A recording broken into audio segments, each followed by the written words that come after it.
দর্শক, গত ভিডিওতে বলেছিলাম অধ্যাপক ইউনূস তার ফতুয়ার বুক পকেটে করে বাংলাদেশ থেকে নিয়ে যাচ্ছেন লঘুচাপ।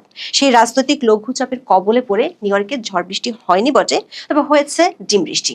লঘুচাপ আজ করতে পেরে বাংলাদেশের বিমানবন্দরে সেলফির বন্যায় হাসির ফোয়ারা আগেই তৈরি করেছিলেন অধ্যাপক ইউনূসের মিত্ররা, বিশেষ করে তার প্রেস উইং। কিন্তু জন এফ কেনেডি বিমানবন্দরে নেমে বাতাসের বেগ বুঝতে পেরে 5 রাজনৈতিক সফরসঙ্গীকে নিরাপত্তাহীনতার মধ্যে ঠেলে দেওয়া হয়। নিজেরা ভিআইপি প্রোটোকল নিয়ে সুর করে চলে যান হোটেলে। ফলাফল, 1 বছর আগে যে যুক্তরাষ্ট্রের মাটিতে বসে রিসেট বাটন চেপে বাংলাদেশের অতীত মুছে দেওয়ার তথ্য হাজির করেছিলেন অধ্যাপক ইউনূস, সেখানেই 23 সেপ্টেম্বর চরম নাজেহাল হতে হলো তারই রাজনৈতিক সফরসঙ্গীদের। সুনির্দিষ্টভাবে বললে তারই নিয়োগকর্তা এনসিপি নেতাদের। অথচ সরকারি সফরে যাওয়ার সব ব্যক্তিরই একই ধরনের সুবিধা পাওয়ার কথা ছিল। অধ্যাপক ইউনূসের এমন আচরণে অনেকেই ক্ষুব্ধ। এমনকি সরকারের মিত্রদের অনেকে সফরসঙ্গীদের বাঘের মুখে ঠেলে দিয়ে প্রধান উপদেষ্টা ও তার ঘনিষ্ঠজনদের নিরাপদ প্রস্থানের ঘটনায় ক্ষোভ জানাচ্ছেন। সেই সঙ্গে প্রশ্ন উঠেছে, নিয়োগকর্তাদের এভাবে বিপদের মুখে ঠেলে দেওয়া যার অভ্যেস, সেই অধ্যাপক ইউনূসের কাছে জুলাই আন্দোলনকারীদের ভবিষ্যৎ কি? ডুবন্ত জাহাজের যাত্রীদের একা ফেলে যিনি পেছনের দরজা দিয়ে পালান, তিনি কেমন কাণ্ডারি? বিশেষ করে কিংস পার্টি এনসিপি নেতারা শুধু স্বার্থের বলে কিনা সেই প্রশ্ন উঠছে। কারণ গত 1 বছর ধরে বাংলাদেশের অভ্যন্তরে মব আর ডিম সন্ত্রাসকে যারা প্রেশার গ্রুপ বলে আখ্যা দিতেন, এখন তারাই নিউ ইয়র্কের ঘটনাকে বলছেন এটি শুধু একটি অনাকাঙ্ক্ষিত ঘটনা, যেটি দেখবে কনসুলেট এবং ফরেন মিনিস্ট্রি। তার মানে কি এই, এতদিন যাদের উপর ভর করে ক্ষমতার মসনদে মজা নেওয়া হলো, তাদের নিরাপত্তা নিশ্চিতের বিষয়টি এখন খুব নিয়মতান্ত্রিক উপায়ে ভাবছে অধ্যাপক ইউনূসের সরকার। বিস্তারিত জানতে চলুন যাওয়া যাক বিশ্লেষণে।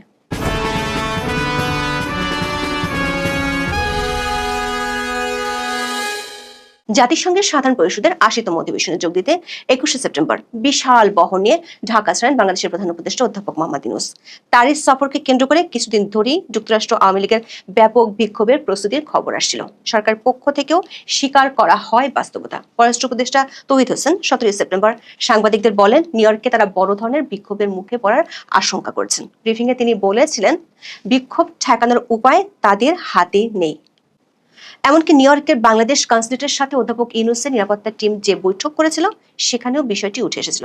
নিরুপায় হয়ে অধ্যাপক ইউনূস বেছে নিয়েছিলেন দেশীয় কৌশল। কৌশলটি হলো বিভেদের রাজনীতি, দুপক্ষকে মুখোমুখি দাঁড় করিয়ে দেওয়া, যেটাকে আমরা বলেছিলাম দেশীয় কার্যা বিদেশে নিয়ে যাওয়া।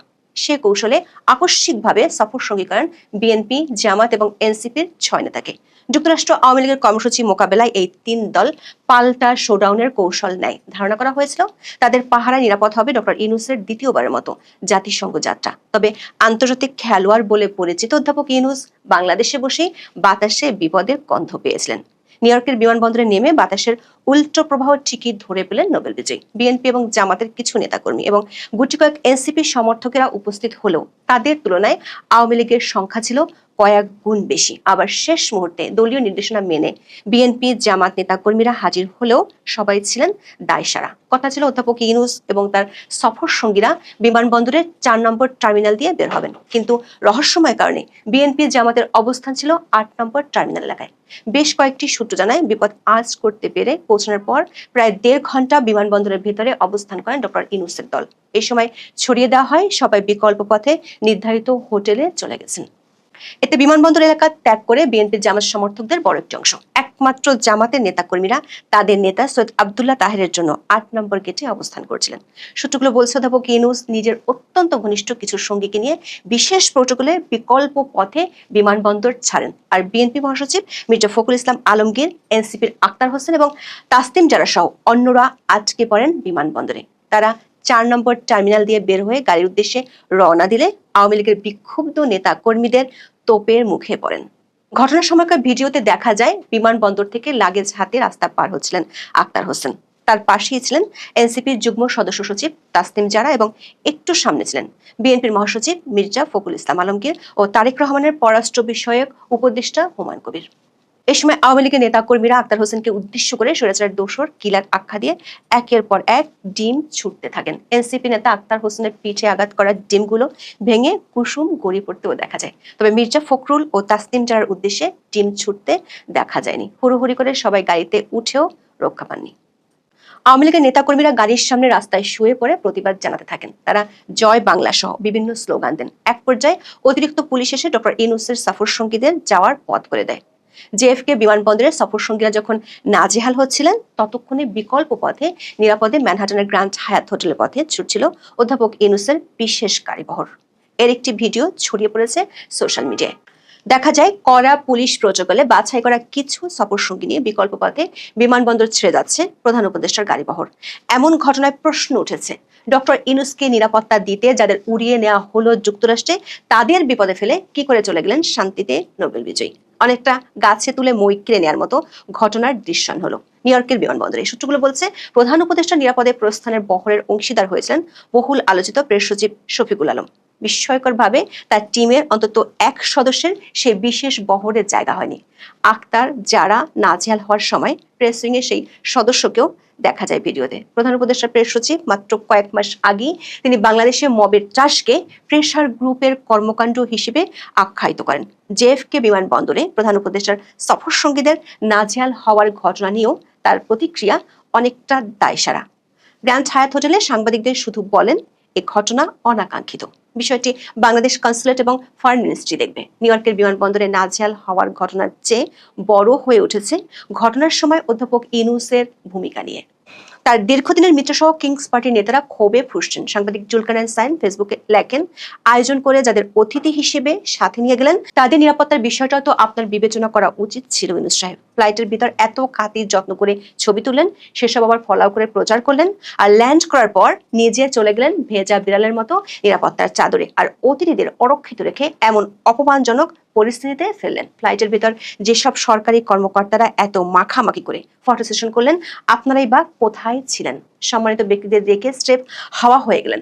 Shame on you all. দর্শক, এনসিপির আক্তার যারা তো ডক্টর ইউনূসের সফর সঙ্গী, সবাই তো একই ফেরিতে থাকার কথা ছিল, কিন্তু ডিমের আঘাত যখন এলো, তখন ফেরি যেন ডুবন্ত জাহাজ, ক্যাপ্টেনের হদিস নেই। প্রশ্ন উঠেছে, এমন এক সুবিধাবাদী ক্যাপ্টেনের পিছু নিয়েছে কেন এনসিপি? আবার সেই ক্যাপ্টেনের সিপাহসালার বলছে এটা শুধুই অনাকাঙ্ক্ষিত ঘটনা। ক্ষুধার্ত বাঘের সামনে নিজের সেনাদের ফেলে দিয়ে নেতা যদি পালিয়ে যায়, সেটা তো ইতিহাসের নতুন নাটক। এনসিপির অনেকের কাছে এখন মনে হচ্ছে ডক্টর ইউনূসের সফর সঙ্গী হওয়া মানে শুধু বিদেশি সেলফি আর প্রেস কনফারেন্সে হাসি মুখে ডিম প্রতিরোধের ঢাল। তারা বলছেন, নেতা মানে শুধু নোবেল টাইটেল নয়, বিপদে পাশে থাকা। কিন্তু এখানে দলপতি যেন ডিমের দুনিয়ায় আলাদিন মোমবাতি জ্বালালি গায়েব। এনসিপির কেউ কেউ তাই ভাবছেন ডক্টর ইউনূসের ষড়যন্ত্রে অংশ নিয়ে তারা কি সর্বনাশ ডাকছে। যেমন বাক্সাস নেতা আব্দুল কাদের লেখেন, ডক্টর ইউনূস সাহেব রাষ্ট্রীয় সফরে সফর সঙ্গী হিসেবে রাজনৈতিক নেতাদের সাথে নিয়ে গেলেন, বিপদের মুখে রাজনৈতিক নেতাদের অরক্ষিত রেখে নিজে নিরাপদে প্রস্থান করলেন।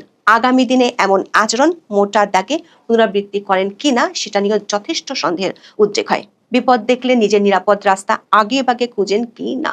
এনসিপির বেশ কয়েকজন নেতাও এই ঘটনায় আক্ষেপ ও হতাশা জানিয়ে পোস্ট দিয়েছেন।